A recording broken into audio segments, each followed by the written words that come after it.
தன்னுடைய ரசிகர்கள் பொது நிகழ்ச்சிகள்ல கலந்து கொண்டு கடவுளே அஜித்தே அப்படின்னு கோஷம் போடுவதை கண்டித்து நடிகர் அஜித்குமார் அவர்கள் அதிருப்தி அடைஞ்சிருக்காராம். ஸோ தன்னுடைய பெயருக்கு முன்னாடி எந்த ஒரு பெயருமே சேர்க்க வேண்டாம் அப்படின்னு வலியுறுத்தியுமே இருக்காரு. சமீபத்துல முக்கியமான நிகழ்வுகள்ல பொது வழியில அநாகரிகமாக தேவையில்லாமல் எழுப்பப்படும் கடவுளே அஜித்தே அப்படின்ற கோஷம் என்னை கவலையடைய செய்திருக்கு. என்னுடைய பெயரை தவிர்த்து என் பெயருடன் வேறு எந்த முன்னொட்டும் சேர்த்து அழைக்கப்படுவதில் நான் நுளியும் உடன்படவில்லை. என்னுடைய பெயர் மட்டுமே நான் அழைக்கப்பட வேண்டும் அப்படின்னு விரும்புறேன். எனவே பொது இடங்கள்ல மக்கள் அதிகம் கூடும் இடங்களிலுமே அசௌகரியத்தை ஏற்படுத்தும் இந்த செயலை நிறுத்துவதற்கு உங்களுடைய ஒத்துழைப்பை நான் அன்புடன் வேண்டுகிறேன். என்னுடைய இந்த கோரிக்கைக்கு உடனடியாக மதிப்பு கொடுப்பீங்க அப்படின்னு நம்புறேன். யாரையுமே புண்படுத்தாமல் கடினமாக உழைத்து உங்கள் குடும்பத்தை கவனித்துக் கொள்ளுங்கள் மற்றும் சட்டத்தை மதிக்கும் குடிமக்களாக இருங்கள். உங்களுக்கு உங்கள் குடும்பத்தினருக்கும் அழகான வாழ்க்கை அமைய வாழ்த்துக்கள். வாழவிடு அப்படின்ற இந்த லெட்டர் பாத்தீங்கன்னா நேத்து வெளியிட்டிருக்காரு. ஸோ இந்த லெட்டர் இவர் வெளியிட்டதுல இருந்து பல செலிபிரிட்டிஸ் பாத்தீங்கன்னா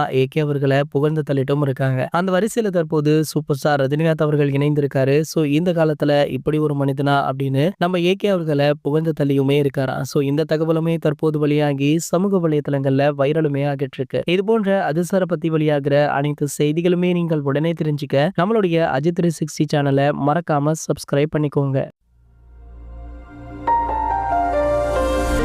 பாலிசி வெரி சிம்பிள். வாழ விடு.